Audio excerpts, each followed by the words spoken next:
Ұлан ғайыр қазақ даласының әрбір топырағы өз алдына қасиетті, өзінше киелі. Себебі кімге де болсын өзінің кіндік қаны тамған жері қасиетті, топырағы қадірлі, суы шипалы. Ал маңғыстаулықтар үшін жалғыз маңғыстаулықтар ғана емес, әулиені пір тұтқан барша жан үшін Маңғыстау аймағы айрықша қасиетті. Қазақстанның әрбір бұрышы киелі.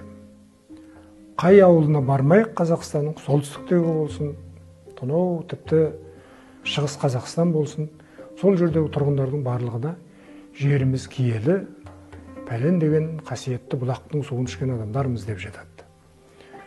Бұл заңды құбылыс, әркім өзінің туған жерін киелі санайды.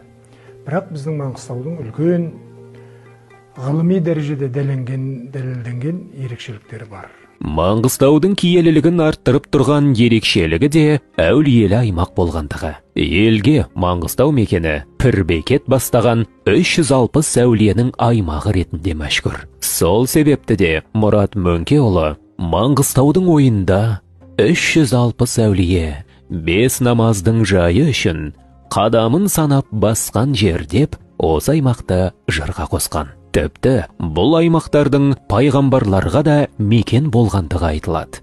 Әлемнің тарихында 360 әулиелі бар жер үшеу. Біреуі Маңғыстау, екіншісі Қаразым, көрші Бесқаланың елі, үшіншісі Мекке, Медина. Бұл нені көрсетеді? Бұл өте көне замандардан бері қарай біздің Маңғыстауда сол діннің бірлігі, діннің үндестігі, кейбір тіпті Құран кәрімнің жарығы түскенге дейінгі бізде өмір сүрген, Мұхаммед пайғамбарыма дейін өмір сүрген 124 мың пайғамбар бар дейміз ғой. Сол пайғамбарлардың мекен еткен жер екендігіне осы сөздердің өзі куәлік береді.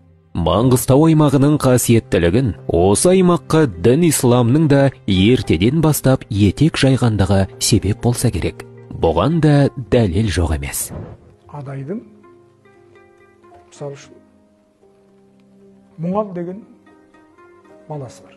Осы 4 Мұңал, біреуінің аты Әли, екіншісінің аты Бәйімбет, жаулы шоғы. Көріп отырсыңдар, Әли, Хазірет Әлидің аты біздің аталарымыздың атымен аталып жүр. Бәйімбет, Бай Мұхаммед деген сөз ғой. Бәйімбет атанып жүр. Осыларға қарап біздің Маңғыстауға, біздің Адай елінің қай кезден бастап мұсылман дініне еніп, Құран кәрімге бой ұсына бастаған кезін мінекей осыдан біле беруге болады.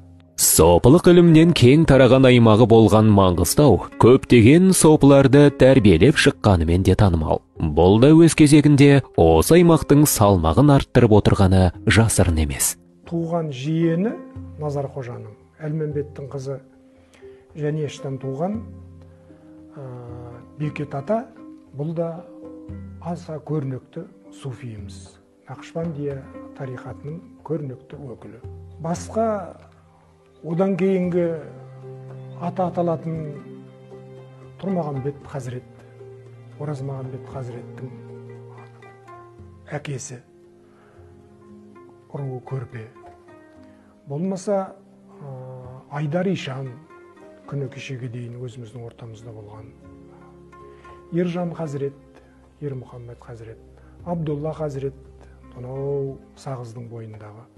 Осылардың барлығы сол біздің топырақта өсіп өнген, әрине енді білімді, ғылымды, көрнекті ислам орталықтарында алған, оның бір жағы Қиуа, Бұқара, Самарқанд, ар жағы Бомбей, Каирде білім алған, Мысырда біздің аталарымыз бар, Шамда болған аталарымыз бар. Солардың барлығы біздің жерімізге осындай атақтарыменен жетті. Қасиетті топырақта өсіп өнген халықтың да топырағына сай өзіндік қасиеттері қалыптасатыны белгілі. Маңғыстау аймағын жайлаған халықтың да өздеріне тән қасиеттері бары заңды. Маңғыстауда мынандай мақал бар. Тең атаның баласы теңдікке көнсе де кемдікке көнбейді. Соны байқап тұрсың ба, жаңағы әлгі басшыға көну керек деген сияқты, теңдікке көну керек дейді. Теңдікке көнгісі келіп тұрған жоқ, бірақ көну керек дейді. Оны түсініп тұр.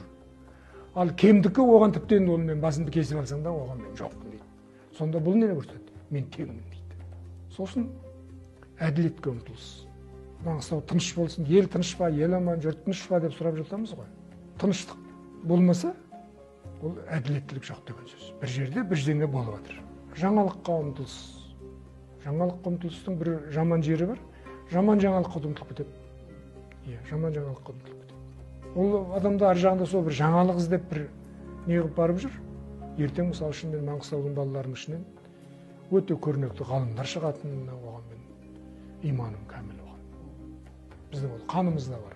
Дінге, сүннетке және ата-баба дәстүріне берік ұрпақтың өсіп өнуі жалғасын тапқанша, Маңғыстау аймағының қасиеттілігі де ешқашан өшпек емес.